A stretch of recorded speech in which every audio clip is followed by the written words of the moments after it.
Hello, this is Storybooks channel. New videos are posted every day. Subscribe and click the bell. The employment agency was a small office rented on the first floor of a 5-story brick building.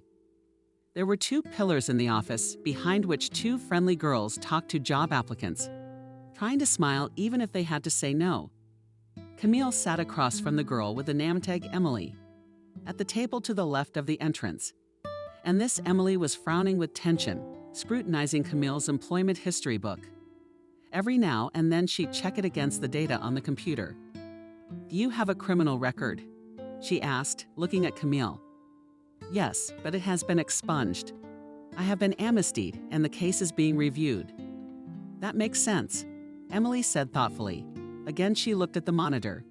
"Well, you were convicted of embezzlement of narcotic drugs using your official position. You want to work as a nurse, right?" "But yes. But once again, the case is being reviewed. The conviction will be expunged." The girl with the noun tag Evelyn at the next table looked intently at Camille. She was uncomfortable. In this situation, of course, she had anticipated that difficulties of this nature might arise. But a business card with the address of the agency was given to her at the exit from the colony by a guard she knew well. He confidently handed it to her and added that she would be looking for a job. "You should definitely apply here." And she did, thinking that there was some unspoken agreement between the agency and the penitentiary institution. But it turned out she was wasting her time. "I understand all that," Emily, meanwhile, continued. "But we have to notify employers of all the relevant information about the applicants. I don't think anyone would want to entrust their loved ones to a convict, even though it may be unfair. When a person has a choice, they won't take unnecessary risks. Do you agree with me?" "Yes, of course," Camille sighed. "I know exactly how it looks from the outside. I'm sorry for the inconvenience." And she held out her hand to take back all her documents. Emily, continuing, frowning leisurely, gathered the papers into a neat stack and handed them to Camille. Evelyn at the next table kept looking at the distraught Camille with interest. "Oh man," thought Camille, as if an exotic beast was brought into the office. "And why is she looking at me like that?" Camille gathered her documents in a clear blue folder, slipped it into her purse, and went out into the hallway. In her 26 years, she had managed to acquire 3 professions, 2 before she was convicted, for a crime she hadn't committed. One was a nurse and one was a pharmacist. And one directly in the zone is a seamstress. Of course, Camille would have liked to continue working in her primary profession. But before her case is finally reviewed and the real culprit is found. And if that happened at all, of course, no one would risk taking her to a hospital or the most run-down drugstore. So the nursing vacancy was, under the circumstances, the most realistic chance. She didn't want to go to the garment store because even in prison she had begun to have problems with her back from long sitting work, which gave her insomnia and constant headaches. But the problems came here as well. Camille cursed the day she had taken a job 2 years earlier as a nurse for Stephen's family doctor, who had probably set her up. When it turned out that some, especially the seriously ill, had been prescribed narcotics not quite legally, skirting the many bureaucratic nuances required by law, Stephen had walked free, spending all the time the investigation lasted in a hospital bed, allegedly with a heart attack. He was interrogated without much prejudice. What could not be said about Camille? She was taken seriously by the investigators from the very first day, and they were somehow convinced that she was the culprit. Either out of stupidity or out of malice, she was the one who had been sneaking around. Morphine and tramadol. She didn't try to turn the tables on Stephen. Camille did at the time. She was sure of his innocence and believed that the drugs were missing for some other reason, which investigators would sooner or later get to. But the case was quickly brought to the results someone needed, and within 2 months, Camille found herself behind bars, not believing that all this was happening to her. In fact, she served a year and a half every day, trying to figure out what really happened. Camille didn't appeal, didn't talk to a lawyer, didn't write to anyone. There was no one to write tearful letters, and there was no money for a lawyer. Her mother died immediately after childbirth, and her grief-stricken father thought the newborn was the killer of his sweetheart. A year later, her husband got rid of her safely, giving her to a private, not cheap, but still a boarding school. Camille never saw her father, but until she left the orphanage, she received regular payments for her upkeep. Camille was grateful to her mysterious parent even for that. Her caretakers and teachers turned out to be quite good people. Camille had a decent education and upbringing. And then, by some evil stroke of fate, she ended up in prison. However, a year and a half later, she was suddenly and unexpectedly amnestied. Her criminal record is expunged. They write a good recommendation and give her the full amount she earned from sewing without deducting the money for maintenance. It's like a miracle. But taught by bitter experience, Camille this time was not in a hurry to rejoice at such a turn. Who knows what could have been behind all this? She was not in control of the situation and knew nothing of the hidden mechanisms that were behind her amnesty. Neither could she relax or think too far ahead. Thank God her apartment was safe and sound. She had some money for the first time and had a business card with the address of a recruitment agency with a very interesting job for a nurse. Already all this was more than enough for the first time. With these sad thoughts and memories, Camille wandered down the corridor, looking for an urn to throw away her business card, torn to shreds. When suddenly she was overtaken by a girl. "Evelyn? Excuse me." She turned to her. "Is your name Camille?" "Yes, it's me." "Sorry again, for God's sake. I'm here about a vacancy that might be right for you." Camille raised her eyebrows in surprise. "The vacancy? But you've heard about my criminal record, haven't you?" "Yes." Evelyn shook her head. "But it's not a problem in this case." Here she held out another business card. On the black background it was written in gold letters, "Christopher is a lawyer." Camille flipped the card in her hands, but it didn't make her any clearer. "This is the man." Evelyn explained to her that you should go to. "If you are in serious need of a job as a nurse." "Why a lawyer? Is it something with his loved ones?"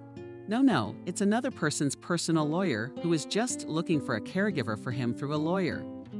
"Yeah, I know it seems weird. How can I explain it to you? I don't know much about the intricacies of the job myself. All I know is that the employer himself is far away somewhere on the border. For some reason, there's no internet or cell phone service. And all of his cases are solved through a lawyer. I also know that this man is not poor. But to go to such a far away, where there is not even any connection, and even for an indefinite period, no one agrees. Although the money is good. $60 a day, $60. I wondered more and more at Camille. Plus free accommodation in the house and meals at the expense of the owner. And for a long time, all this for a month or two, or maybe 3. I can't say for sure. At least as far as I know, that's about how long the doctors gave the old man. He is bedridden, still in a wheelchair. He can do some things for himself, but we don't know for how long. Evelyn looked at Camille pleadingly. She seemed to know little more than what she was saying. And her interest in Camille extended beyond a simple request. "What do you say?" she almost whispered. Now it was Camille's turn to frown. By and large, there was nothing here in town that was holding her back with money. If she couldn't find a job, that would be enough for a couple of months. And then what? And why not spend a couple of months outdoors surrounded by pristine nature? After all, if there's no connection, it's probably some hole in the middle of the woods or swamps. And to be more specific, Camille asked, "Where exactly?" "Near Millionaire," Evelyn said. "It's a village of only 300 people, but the tenant's house is about 10 kilometers from the village." Something about the name of the village seemed painfully familiar to Camille, but she could find no explanation. "Well said at last, Camille. I'll go see the lawyer." "Thank you." Evelyn smiled. "But you have to call him first. He's a busy man, but he will answer your call. Rest assured, the position is a hot one. Trust me on that." Camille smiled more involuntarily at this strange definition of an urgent job. She imagined a fish caught in a net, and from such an association the smile fell off her face again. Caution must be exercised after all. "Goodbye," she said. "And thank you, Evelyn. I'll be sure to call a lawyer." The manager wished her good luck and turned around, quickly went towards the office, where she probably had another visitor waiting for her. The next morning, before she called a lawyer, Camille surfed the internet and looked at the map to see where this Malyupka was. And it turned out to be a rather unusual place. To the left of the name of the village was drawn a badge in the shape of a fortress tower, and spelled out the alien. This alien Camille was interested, and she easily found pictures of him on the map. The alien from other planets turned out to be a monument, depicting a tired creature with a swollen, squinting eyes, who squatted on one knee, either from impotence or from the desire to hide from prying eyes. This made the girl laugh a little. The creature seemed quite kind to Camille. Having stopped leafing through the pictures, the girl noted the distance from her place to that village came out 2,500 kilometers on the shortest route. That's terrible. That's more than a day's journey without stopping anywhere. She didn't even bother to look for ways to get there by train or plane. She thought that if her employer was inviting someone to such a remote place, she must have thought of all possible modes of transportation. And no wonder that no one would take the job. But no other options were foreseen at this point. We'd have to wait until her case was finally closed. And this Malyupka continued to seem familiar to her, although she could not find any logical explanation for it. Camille took out her business card and dialed the number listed on her cell phone. Christopher heard a bass voice on the other end. Hello, hello. Camille's heart raced for some reason. I'm calling about the nursing vacancy. Evelyn gave me her card and told me to contact you about it. Oh yes. The lawyer's voice became more friendly. Good morning. What should I call you? Camille, I am. The girl said quietly. Good morning, Camille. Well, thank goodness someone has responded to the vacancy. Do you have any idea where you have to go? I'm imagining a map right now in front of me. The man grinned kindly, which means that you have already thought it over and made a final decision. Camille hesitated, not knowing how to express her doubts gently. She stretched it out. I would like to know more. But in general, yes, I thought, if there are no other problems, except a huge distance, I will agree to that. No worries. You'll get there by helicopter from the drop-off point to Robert Manor on foot. It's only 3 kilometers. The Manor House. Surprised Camille. It's not just a house. Yes, it's a manor house. There are a lot of buildings there. You will live in the house with Robert. There are 2 other people living in the farmstead besides the owner. And there's a part-time cook who comes in and dusts the house. Will you be the 3rd? You must have some experience as a nurse. I have a medical degree and something else to do, but we'd like to talk about that only in person. Of course, Camille, come up to the address on your business card. I'll be waiting for you. I have 2 hours to spare, so hurry up. Then we'll discuss all the details and uncertainties. Christopher turned out to be a pleasant man, a bit full of authority and with a shiny bald head. He even seemed to have a problem with his heart. Not that any outward signs indicated it, but the girl had had this gift since she was almost a child. She could sense at a glance what kind of illnesses haunted a man, and as a rule, was not wrong in her predictions. Their conversation was informative and at the same time easy, as if they had known each other well for years. Camille's criminal record did not embarrass the man at all. To this he simply waved his hand and made an anecdote. The Magadan biathlete immediately runs to the penalty circles because he is not given a rifle because of his criminal record. That immediately closed the question so delicate. And the next morning, Camille got into the helicopter at the small airfield, where Christopher personally dropped her off. How long is the flight? She asked the girl one last time. 11 hours with 3 refuelings, the lawyer answered and looked at his watch. At 8 or 9 p.m. you'll be there. He closed the door of the helicopter cabin, waved goodbye, and went quickly to his car. He must have been in a hurry. Camille's heart was beating fast and unnaturally again. Loudly, she sat in the back seat, wearing headphones with a microphone, to be in touch with the pilot at all times. But he never said a word in the first half hour of the flight. Camille had never flown, not just in helicopters, but on ordinary passenger airliners before. Looking down on her hometown and the vast expanses that opened up just beyond it, she marveled at their beauty and their majesty. Down there, when you walk through the cramped streets and hardly ever get out of the buildings, everything doesn't seem so big. The whole world seems small and cozy, as if it is locked into places familiar from childhood. But if you look at the same thing from a height of at least 300 meters, and at once you are no longer able to accommodate such scales. After all, from 10 kilometers, everything will not seem so big. But this altitude, at which the helicopter flew, reflected the true magnitude most clearly. She knew nothing of this world. A measly 0.001% fit in her mind, and seemed enough to consider herself sufficiently knowledgeable about the world. But she did not. She knew nothing. Until the first refueling, the sky was clear, without clouds, and Camille had time to fully enjoy the view. While the silent pilot was fussing at the airfield, she had time to eat something to eat and go to the bathroom. And after an hour of flight, a very low cloud cover formed on the second part of the route, and the pilot lifted the helicopter to 1,500 meters. And the clouds were now below, blocking out all the views from the monotonous humming of the engine.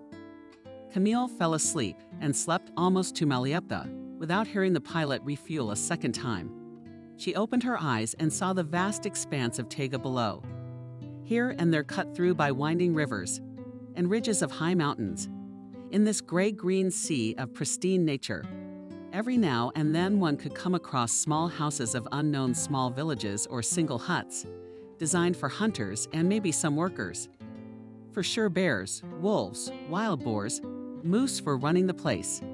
And for sure there were people with not very clear conscience who came to get something to eat. The pilot was silent all the way. Finally he said, "Almost there. In about 15 minutes, the destination. How do you feel?" "Fine," Camille answered into the microphone. "It's foggy down there. Buckle up." "I'm buckled up, just in case." From a high altitude, the fog seemed light. A haze.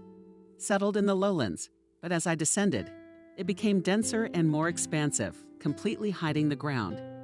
The pilot was clearly tense just before landing. Apparently, in a small clearing, the blades dispersed the mist, making a clearly visible flat surface overgrown with clover and grass. The landing went well, needing stiff joints. Camille stepped out of the cockpit, supported by the hand of the pilot. When the blades stopped turning, the fog again blocked visibility. At 10 meters, it was already difficult to see anything. "I see." Camille looked at the man in confusion. He understood her silent question and, pointing to the north, explained that she must keep to the path. "In about 100 meters, you will reach a narrow bridge, and then there are no obstacles. The trail is well visible, you will not get lost. You can see the manor house from above. Some buildings on a hill to the northwest," Camille said. "Yes, that's exactly what it is. It's about 3 kilometers closer to it than anywhere else. I know the clearing well. It's marshy here and there. You'll be there by nightfall, so don't turn off the trail." Camille nodded her head clearly. "Thank you. Good luck." The pilot answered her. And at once it was as if he had forgotten she existed. As he took a few steps down the path, Camille looked back. The helicopter was no longer in sight. She shivered, pulled the hood of her sweatshirt up over her head, and continued walking. There was silence everywhere. Not even the grasshoppers chirping in the grass or flying overhead. Mosquitoes. Such silence made her ears prick up. To her left, the last glimmers of the sun behind the horizon were shining through the misty haze. And here is the bridge. 3 logs thrown over a ditch filled with black water, and for decency's sake, equipped with a railing. From one side, Camille cautiously crossed to the other side of the ditch and looked around again. She had the feeling that someone was watching her the whole time. But of course, there was no one behind her. But just 20 meters ahead, to the right of the path, a huge black figure loomed up. Camille stopped abruptly and stood still. She listened. She listened, and nothing seemed to be breaking the silence. What if it was a bear or a moose? What would she do in that case? Or maybe it was that alien monument, but she took a few uncertain steps, trying to get a closer look at the silhouette. It was a relief. It turned out to be the rusted-out body of an old truck. For some reason, it had found its final resting place here. Apparently, it had burned down. The grass, dewy from the evening dew, clung to my jeans. They were soaked to the knees. Water squelched in his sneakers. The backpack behind her was beginning to get heavy. Though Camille had brought only the bare essentials with her, she had been told she had everything in the house for the first time, up to and including women's clothes and cosmetics, in case she needed it for some reason. About 40 minutes later, when it began to get noticeably darker, the first structures of the manor house appeared on the hill. Camille breathed a sigh of relief. Now there was nothing to fear. She had reached the right place, as the entire homestead was located on the flat top of the hill. The fog could not reach it, but that only made the surrounding view seem even more so. Spontaneous, it was as if it were floating in the sky, surrounded by dense clouds. In the darkening July sky, constellations of stars were shining, gaining in brightness. Here, they were not disturbed by the city lights or the lights of advertisements, and the sense of detachment from the earth. This made it even stronger. Looking around, Camille almost didn't breathe, struck by the fairy tale atmosphere. But to this fairy tale, something else intervened, like the expectation of an inevitable catch. After all, even in fairy tales, everything is never smooth.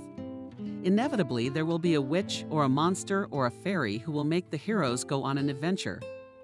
There was something Gogolian in all this, like those misty steps over which he flew Panabrutus. Camille was awakened from these fantasies by an unusual sound, like the snoring of a horse. The girl shuddered, looked closely, and indeed about 30 meters ahead, next to a clean structure of red, slightly long bricks, she saw an older, powerful-looking man holding a horse. The man looked at Camille carefully and was silent. The edge of an envelope protruded from the pocket of his old military-style jacket. "In what kind of envelope do you usually mail letters?" The girl approached him, threw off her hood, and smiled. "Hello," she said. "I'm Camille, a little late. Where can I find my host?" The man imitated cradling an infant with his hands and nodded his head questioningly. Camille spent a few seconds trying to decipher his gesture and understood it as a question about whether she was the babysitter the master was expecting. To portray the nurse any other way would probably have been difficult. "Yes," she said, deciding that the man was mute. "I am the nurse." Camille tried to see if the man could hear her and concluded that he was also deaf, for he was watching the movement of her lips too closely.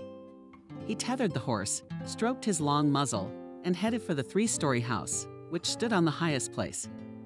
That was where Camille had originally been going when she heard a strange sound. As he took a few steps, the man turned around, waved for Camille to follow him, and continued on his way. Limping a little on his left leg, the front door to the house was unlocked.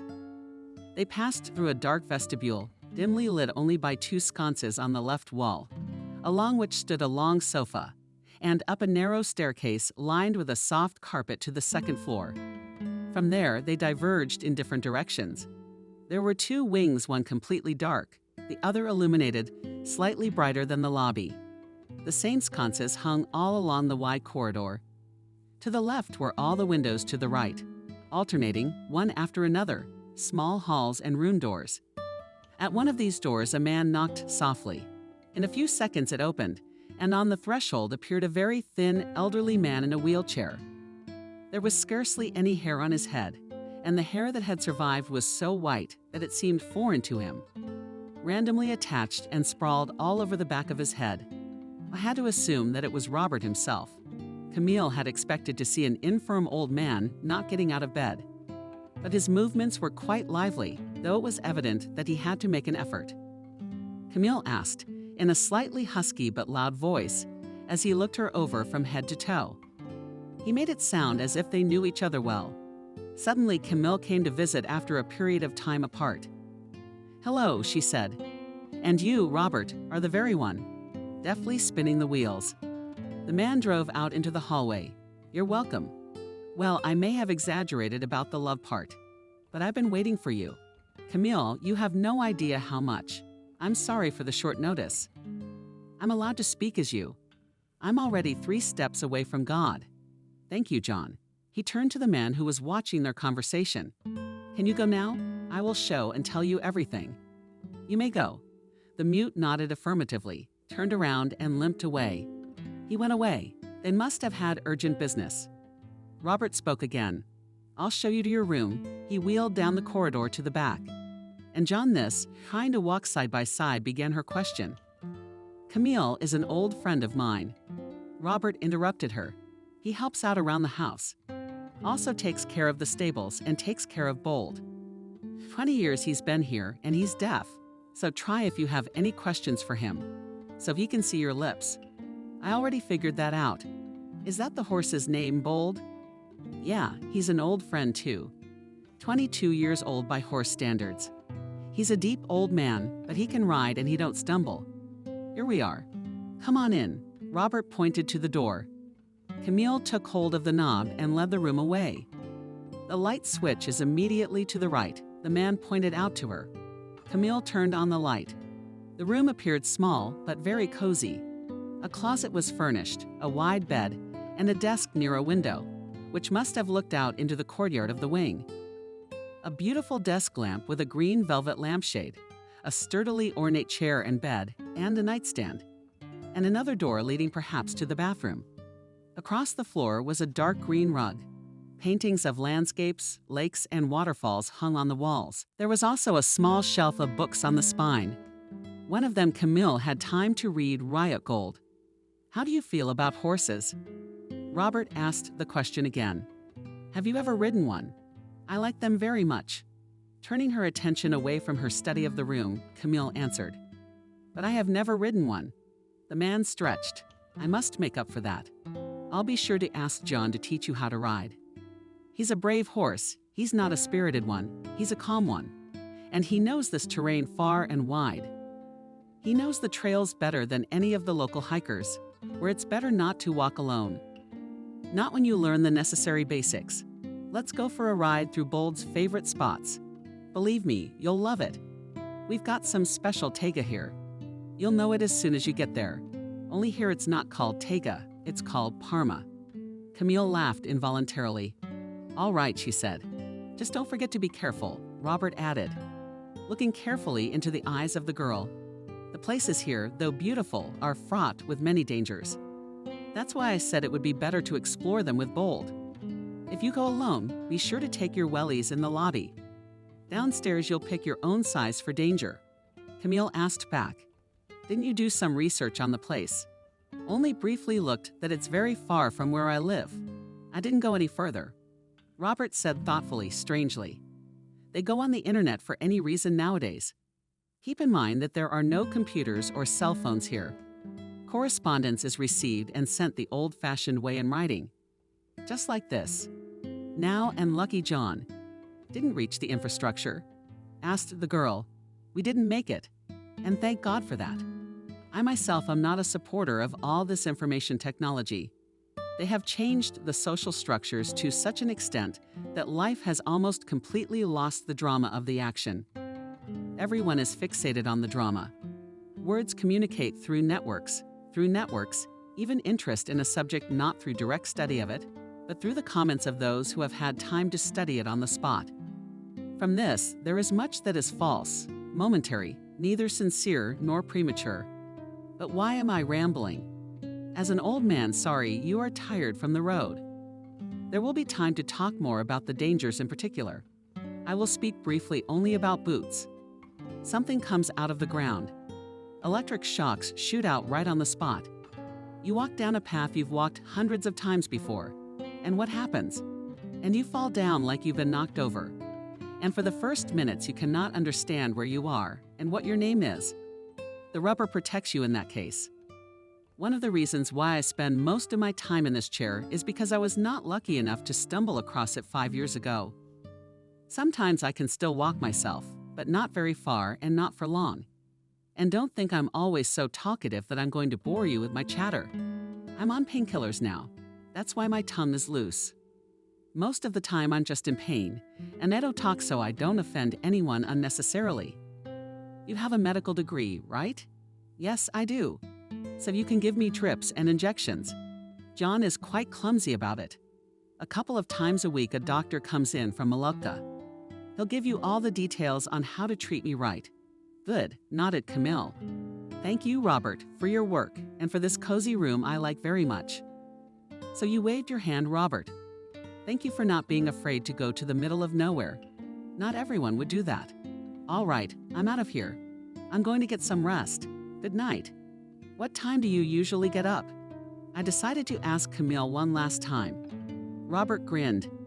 It seems to me that I have been up for 4 years. I haven't slept at all. So knock on my door any time of the day or night. Just like that, Robert rolled away. Only the gray hairs on the top of his head, like antennae, fluttered in the breeze. Camille shut the door, finally got her backpack off her back, and sat down on a chair, resting her elbows on her knees, still wet with dew. Robert's phrase about the painkillers made her uneasy. Somewhere deep in her soul, doubt flashed for a moment. What if there was something wrong with this painkiller? And she needed someone with exactly the same reputation as she had to be able to turn the tables. She'd learned from her own bitter experience. Camille couldn't help but think that now. In her situation, the thought was perfectly natural, but she didn't want to believe it. She liked it already. She liked this place with its mists and its mystery, which Robert had only touched lightly. But why did her heart already squeeze pleasantly? And the owner also seemed at first glance an amusing and kind man. It was impossible to suppose that he had a month to live. Camille did not feel the presence of death around him, as she had before around the doomed sick. But maybe it was just fatigue that had dulled her senses. 11 hours on the road, even if she had managed to sleep, had taken their toll, and she needed to wash her face and go to bed. Her host did not offer her anything to eat. The only food she had was an energy bar and a can of Coke, but she wasn't hungry. Camille undressed, rinsed in the shower, which was behind the second door. She turned off the light and crawled under the covers. She woke up early and cleaned up. She decided to walk around the house, but behind the door she heard 2 men talking. She knocked, and a second later entered. Remembering that yesterday Robert had allowed herself to be disturbed at any time. The second man turned out to be a doctor from Mallorca, who had arrived early in the morning to give his last instructions and to consult with Camille. Robert was sitting in his wheelchair and was not as talkative as he had been yesterday. Every minute he frowned, apparently from pain. And he tried not to look at Camille, as if he were afraid to meet her eyes. The doctor introduced himself as Kevin. The consultation took about 20 minutes. The injections, their frequency, and the strict adherence to the instructions on the sheet. Kevin's handwriting, like all doctors, was not legible. But Camille was trained as a pharmacist. And so it was no big problem to make out the meaning of the scribbles, considering her mission accomplished. The doctor left. "We have breakfast at 8 in the morning," Robert said, when they were alone in the room. "But if you're more comfortable at another time, tell the funnel. She'll adjust the schedule. Jenna is our cook. Doesn't live in the house. She comes every day except Sundays from Lipka. Nice girl. And she's a good cook. I'm on a strict diet myself, but John loves her cooking." "Oh, really?" said Camille. 8? Okay, 8. Do you need anything now?" "No, Kevin. I've had all the morning routines done since 5 o'clock this morning. So you're free until lunchtime to have breakfast and go by all means to the stables. Get to know Daredevil. If you want to, you can take your first riding lessons from John." "All right, Robert," Camille nodded. "Then we'll say goodbye until lunch, yes." Riding up to the open window, behind which swallows were flying fidgetily, Robert said, "I'll miss you," he added, and turned around. Camille found the look on his face childishly simple and naive. She smiled and left without another word. She was quickly able to make contact with Bold. The horse was indeed not stubborn and friendly. Camille had even managed to saddle up before breakfast and do a couple of laps around the outer perimeter of the stables. She enjoyed it very much and decided that she would certainly continue to learn new skills. In addition, Camille had read somewhere that horseback riding strengthened the muscles of her back, and she needed it to finally get rid of the intermittent pains. In general, everything here felt somehow familiar and close, as if she had returned home, where she had not been for years. Camille liked this homestead among the woods and swamps. I liked the sky, which seemed low and deep blue. I liked Robert, whose near death was hard to believe, and John was trustworthy and sympathetic. Next to him, Camille felt safe. She even forgot for half an hour the true purpose of her stay here. And when she remembered, she was upset, for she was bound to see both death and grief, and then go back to her old life, which she had so easily dismissed, and what would happen to her next. I wish I could stay here forever, to wander the woods, ride the secret trails on the bold, drink water from the springs, and think of nothing. At least not of anything sad, and never to remember. Of her past, which had never had the mental balance of today's horseback ride with John. Camille went to breakfast. She met Jenna, a girl about 25 years old with thick, russet, braided hair and blue dreamy eyes. There was her light green car parked outside the house, in which she drove to the manor house. The doctor had also told Camille that in case of emergency, Jenna could take her to the village, if it was not late in the evening and not a Sunday. Camille remembered her first encounter with John when, after dark, he rode off on the bold with an envelope in his pocket. To Malyupka. Apparently, the correspondence was so urgent that it couldn't wait until the next evening, when Jenna could grab the letter on the way. And that fact, and some fickleness in Robert's mood, and his admonitions to be careful of the girl. All this added some heat to the placid atmosphere, which made it all the more tart and interesting. Breakfast turned out to be very good indeed. Having finished the meal, the whole company dispersed to their business. She didn't have much to do before 12:30, however, when she had to give Camille a couple of injections and check on Robert's well-being. Still, following Robert's advice, the girl put on her wellies and decided to explore the grounds of the estate in more detail.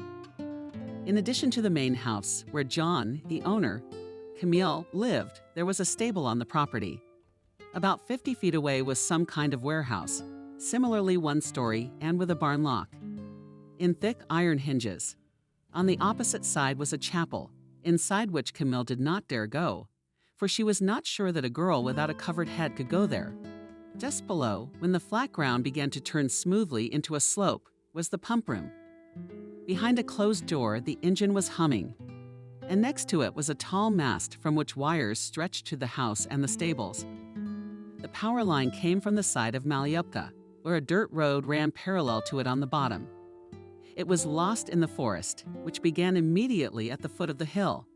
That was the whole estate, at least the obvious part of it that Camille had been able to explore before lunch. Behind the house was a foundation, almost overgrown with grass.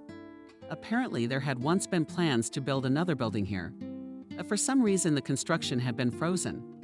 Farther out, lost in the dense trees, Camille noticed a human figure in strange gray clothing.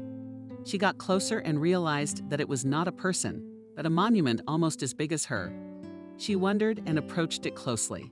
The sculpture depicted a girl holding a baby in her arms. Behind her wings were folded.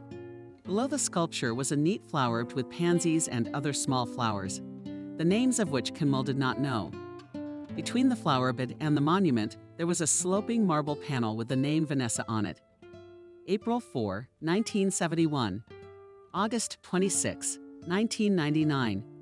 Robert looked about 60 years old. However, maybe his thinness and illness added a few more years to his appearance. The woman buried here could not have been Robert's younger sister, because her patronymic was different. Could it be the wife? Then she would be at least 12 years younger than him. Camille wondered if she should ask her master about this grave, and decided it probably wasn't worth doing so just yet. It is not known what tragedy has occurred at this manor house, and what mark it has left on Robert's soul. During the treatment he received, the man did not utter a word. The pains that had begun this morning continued to plague him. He tried not to show it with his appearance, but he could not hide it well. Camille did everything as instructed and carefully. She did not bother him either, Robert, with any questions. Painkillers were only supposed to be given once in the evening. Maybe then there would be time to talk, if the occasion arose. After such unsophisticated matters of medical procedure, riding lessons, breakfasts and lunches and dinners, and evening bedtime preparations, and even the occasional reading of books that were on the shelf, the whole week flew by unnoticed. Every other day, John would take Robert outside in his arms, transfer him to another stroller, and Camille would walk with him. to the bluffs of the hill that overlooked the river and the huge field behind the river, strewn with recently mowed grass. There, they were mostly silent. Robert stared out into the distance, thinking about something of his own, sometimes frowning and sometimes smiling at some apparently pleasant memory. They never went to the grave, and Camille never dared to ask Robert about it. The only thing that embarrassed Camille about all this was that Robert was melting before her eyes day by day. The medication that slightly restrained him from fading made it less painful. But now Camille, it was clear that Robert would not live to see the middle of August. Now, while in the house, he lay more and more in bed in his wheelchair, moved around less dexterously than he had on the first day they had met, and in the last couple of days had only gone to one room. At the very end of the hallway, the key to it hung around Robert's neck, and apparently he was the only one allowed to enter it. Camille hesitated to ask what was in that room, for the very sight of Robert, when she caught him visiting that mysterious room, suggested that such a question would be quite inappropriate. This added to the unusualness of the setting, and late at night, looking at the fog swirling over the hill, Camille imagined herself a prisoner in Dracula's castle. Only Dracula, in her case, was neither a vampire nor a monster, but rather a slave like herself, unable to find a way to break free from this sweet captivity. Sunday evening, Robert held out an envelope to Camille. She opened it. Inside was money. Her first week's pay was $450. Camille mechanically counted it. She suddenly felt uncomfortable about it. It was a lot of money, and she hadn't really done any work at all. Jenna, for instance, worked much harder and was much more helpful. Camille felt the paint wash over her face. Robert looked intently at her, averting his eyes, as if he, too, were embarrassed by it. "Thank you," Camille said softly. "I hope I can justify the sum." "You bet you will," the man reassured her, raising his eyes again. "It's always like that with money. You know, I've heard once that 80% of the people who buy a lot of things are ashamed of it. Why would that be? Money is a subconscious thing, so to speak. You never have to think about it seriously. It's always stuck in your brain as it is." Camille inwardly agreed with Robert. She wished him good night and went to her room the next day, having done all the proper procedures and had breakfast. Camille decided to ride bold for the first time, outside the manor house. Robert said there were 3 trails that the horse knew well: the river, the ravine, and the big one. That's what they were called because those were the words that Bold understood. One had to say one of the names in his ear, and he knew where to go. So in the saddle you could relax and just admire the circles. That in itself was already interesting. Both a cab and a navigator and a living thing in one person. Camille was already quite adept at jumping into the saddle, which made John put a smile on his face every time. He was a good instructor, though he only spoke in gestures of the river, leaning over Bold's ear, Camille muttered. The horse shuddered his ears and slowly moved off. The main part of the way was through a forested, rather wide trail road. The tall pines glistened in the sun with their copper trunks. The spruces, covered with moss underneath, looked mysterious and wild, as if in their thick paws. A mystery lurked in their clutches. Somewhere in the distance cawed the crows, and something rustled in the thicket. A kite soared high in the sky, seeking out prey with a keen eye. Everything here Camille admired and frightened at the same time. But Bold was walking confidently and calmly, which meant that there was no danger. Suddenly, the horse turned off the road to the right onto a barely visible trail. The girl's heart sank. Where was he going? Why didn't he follow the normal road? But she did not stop Bold. She trusted him. She trusted him. If he was going that way, he had to. The forest was not as dense here as it had appeared from the road. It was mostly pine trees. That's why visibility was good, and the sunlight was bright enough. It was quiet and damp. Only dry branches crunched under the hooves, occasionally frightening. Birds that whistled out of low-growing bushes. In 10 minutes of the forest part of the route, we could hear some hum, getting louder with every step. The forest began to thin out. At last, they arrived at a trail that ran along the river bank. That was why this path was called a river. Here the river made turns, and the bank they were approaching was under the current and formed a sort of sandy and rocky beach. The view was so beautiful that it took Camille's breath away. and Bold stopped and nodded. Camille was warned that sometimes he had to dismount so that the horse could take a break and eat. After all, he was far from young and needed to be taken care of. John taught her how to harness him properly. Camille jumped down, chose a patch of grass, and threw the reins on a spruce bough almost to the ground, so that Bold could reach the fresh grass freely. He immediately began to pinch, driving away, Maine, pesky mosquitoes annoying him and Camille. But while admiring nature, Camille hardly noticed the painful bites in her eyes as she searched for a gentler slope.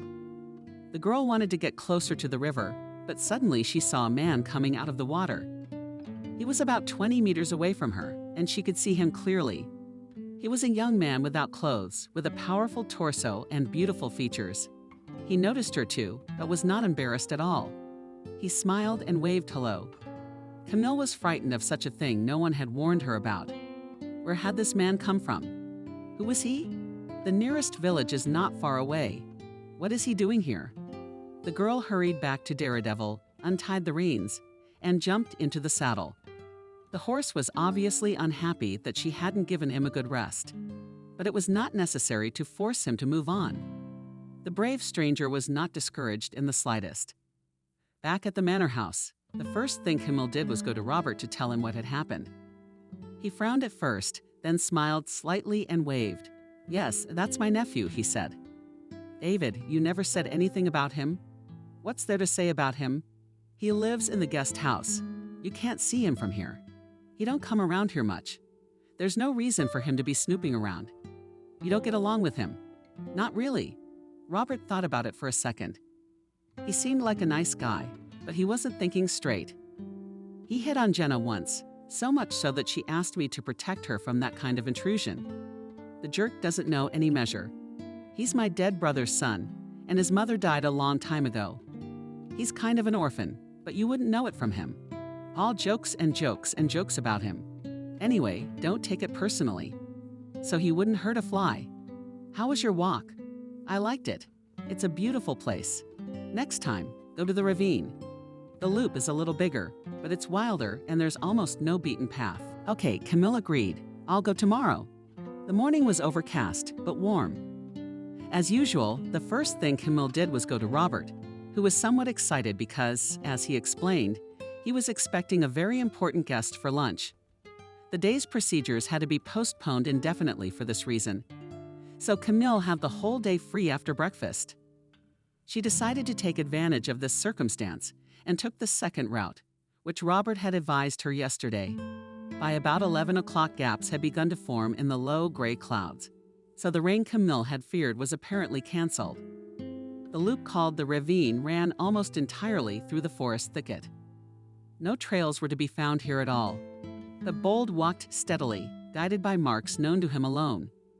Some semblance of a road began to loom closer to the lowlands of the gorge, which turned into a real ravine, at the bottom of which the murmuring brook sounded.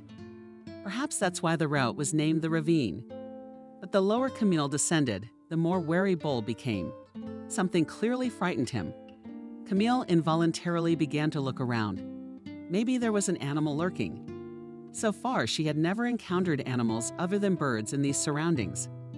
She asked Robert about predators, but he looked at her surprised and assured her that this was a special area where large animals tended not to enter.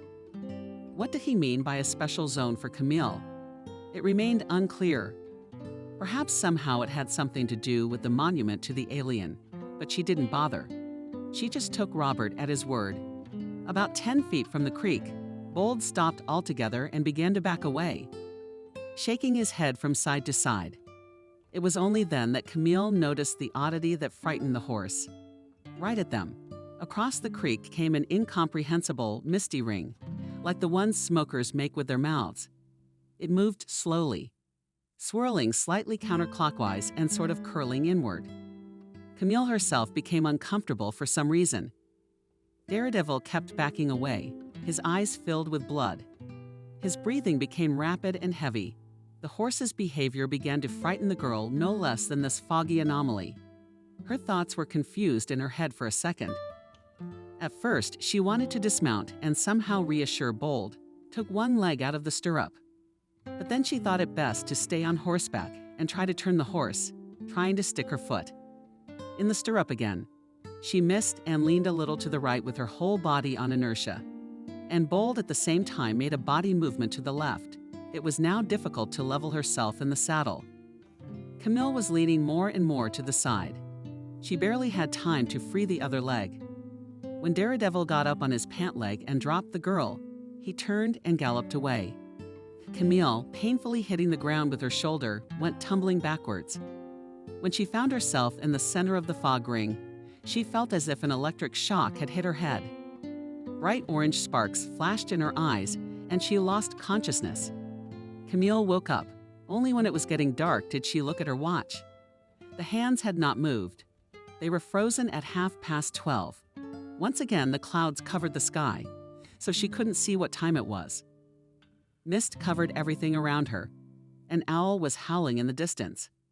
Camille tried to get up. Her whole body was numb and her shoulder hurt badly. She wiggled her arm. There was no fracture, thank God, but it was bruised. Apparently, a strong headache made her dizzy as she began to stare, trying to choose the right direction in which to go. There was absolutely nothing clear. Only by the creek, it became obvious that one had to move from it upward. Camille did so.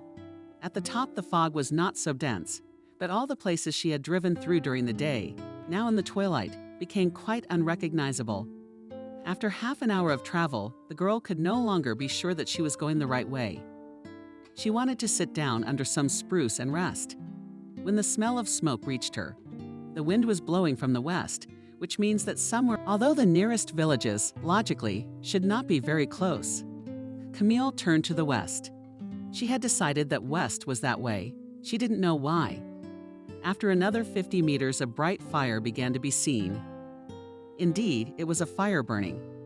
It is clear that in the middle of the night in the Taiga one can come across not only good tourists, but many others. For example, fugitive prisoners, poachers, drunken prospectors, or loggers.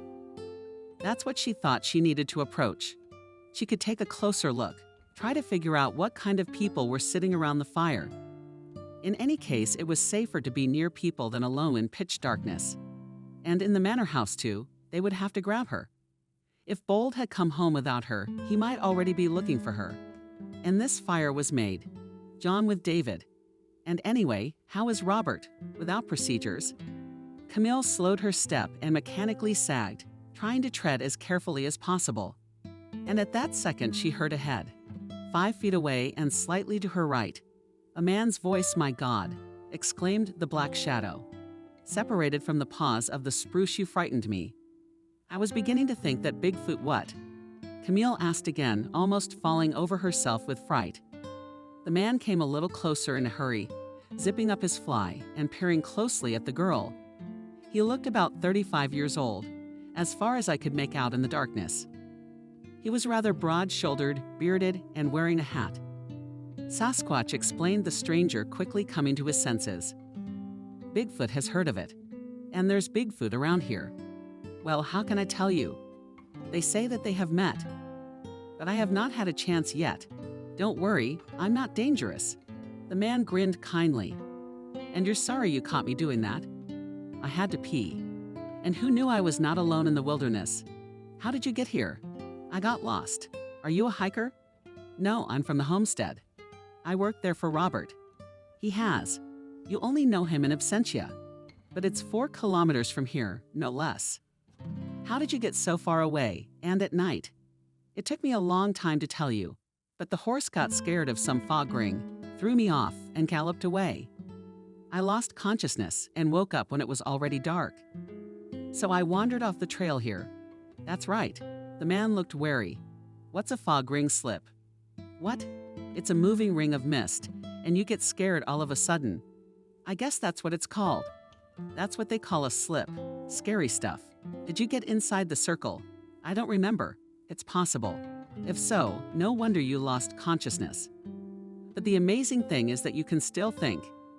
You frighten me, Camille said. You don't seem to know anything about this place. The man shook his head. From what you say. Nothing, she agreed. What's your name then? Camille?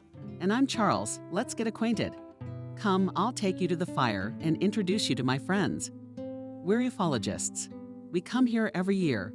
Camille wanted to say her stupid thing again, but she kept silent. This time figuring out who the ufologists were. Around the fire sat 5 people, 2 of whom were women. They were cooking something in a large pot, and the smell was mouth-watering one. Charles introduced the girl to his companions and told them all that Camille had told him. Wow! One of the men, whose name was James, was astonished. The first time I've ever seen a man so intimately acquainted with a slipstream. How does it feel? Let me ask you, can you describe it? Yes, I don't think Camille said. She really didn't remember much of it. And remembering it wasn't very pleasant either. Just sparks in front of her eyes, she added.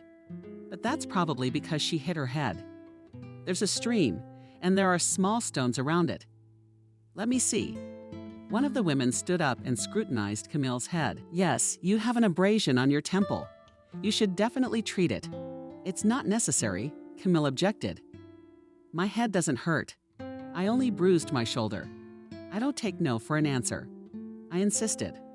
The woman went into the tent and came back with a small bag, from which she took out hydrogen peroxide, vodka, and a Band-Aid. Deftly she treated the wound.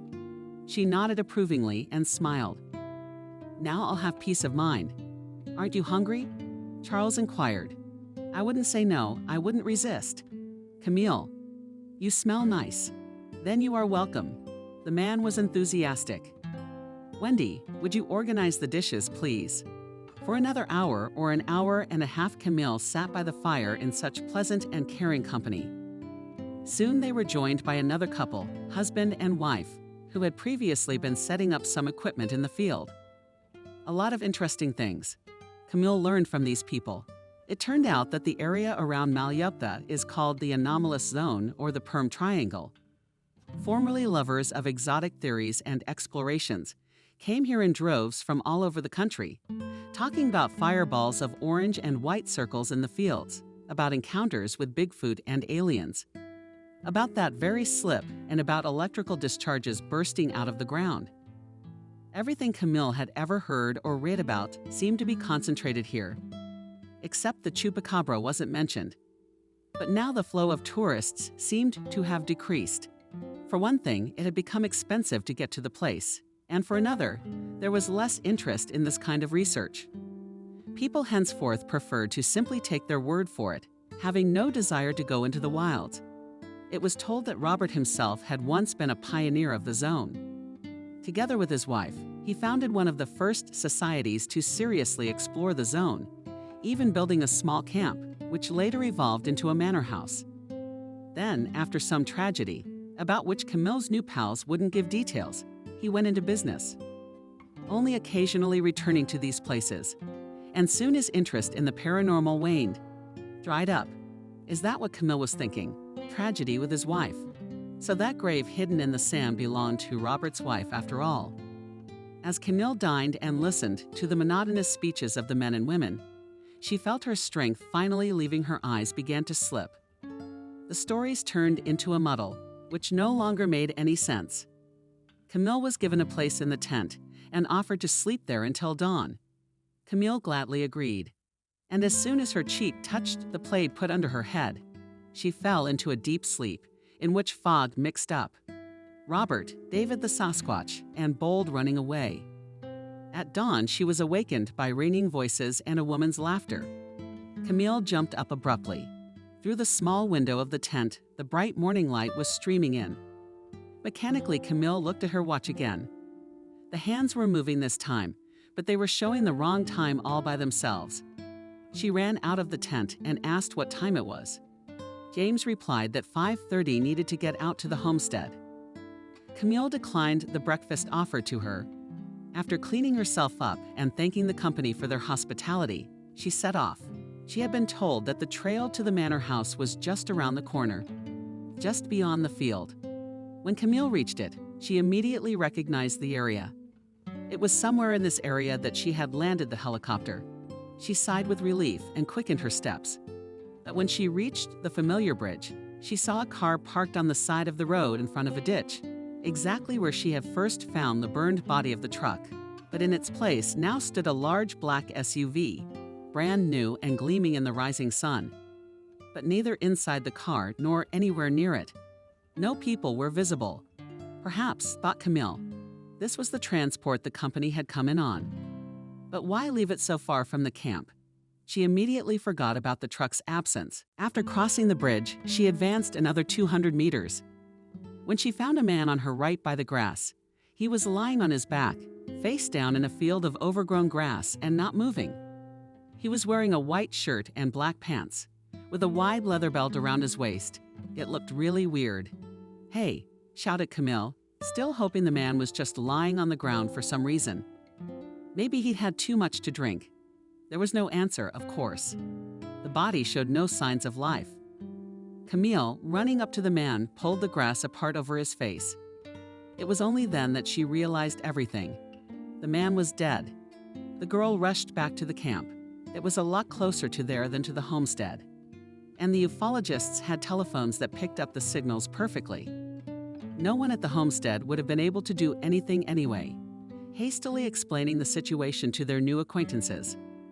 Camille was able to call the police. She was assured that a task force would arrive within an hour or two, and they asked her to stay put and not rush to the manor house. It turned out that their station already knew that she had not returned from the woods last night, and volunteers had been combing the area around the ravine since morning. So Robert had got everyone up to speed. So Camille decided to wait for the police.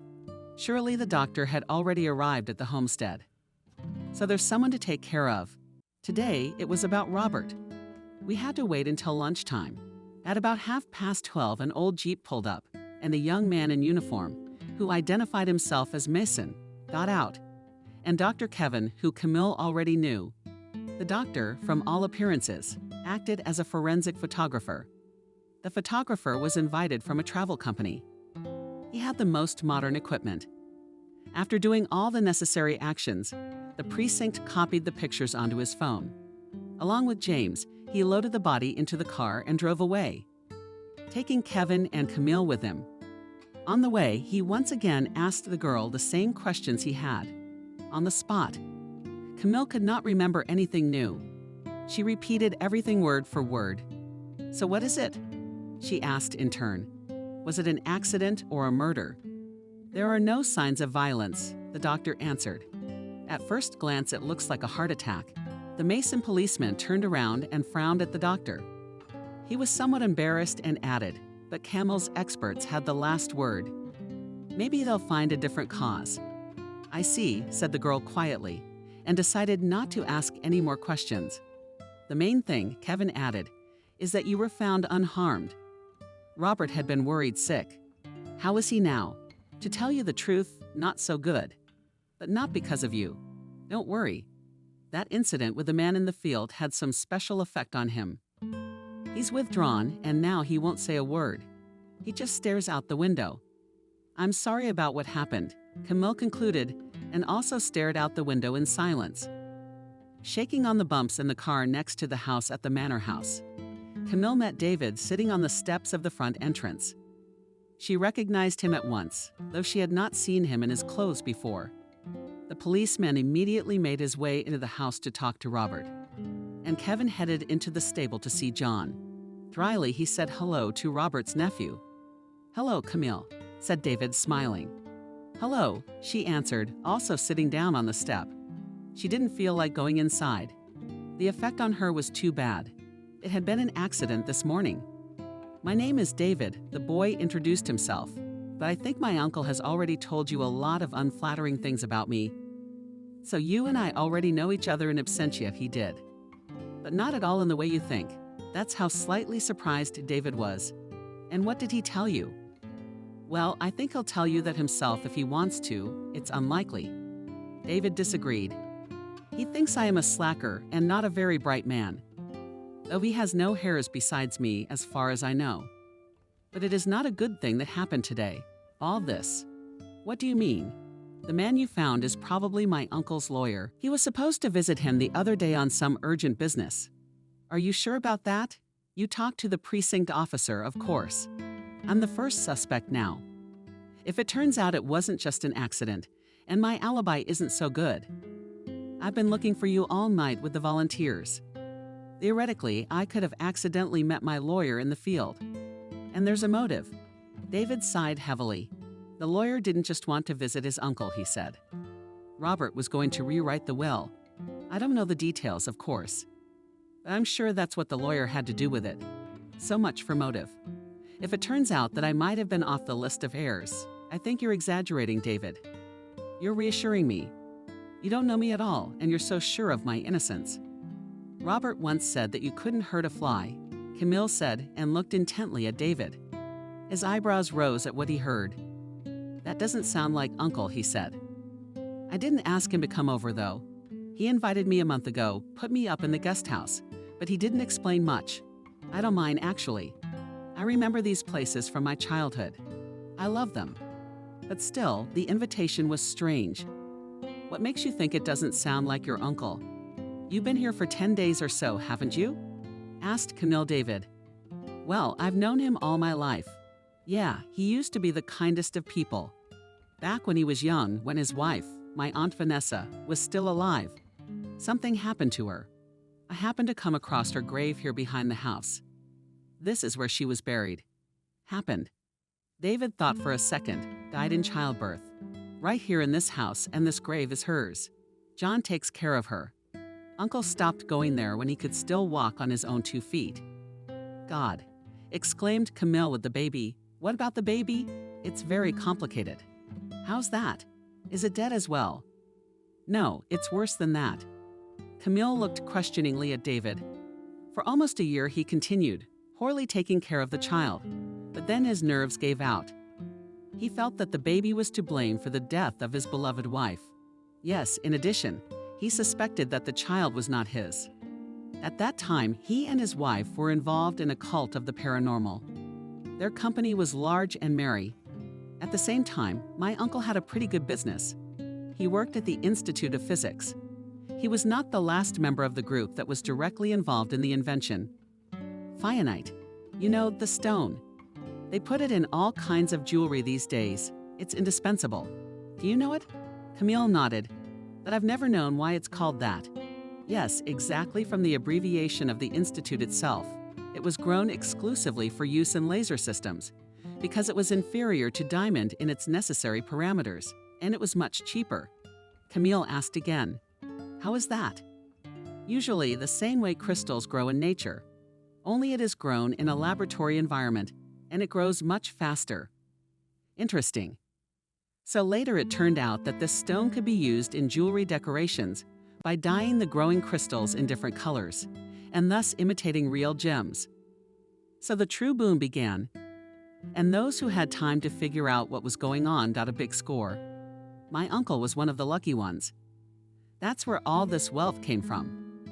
So I was a little distracted from the child.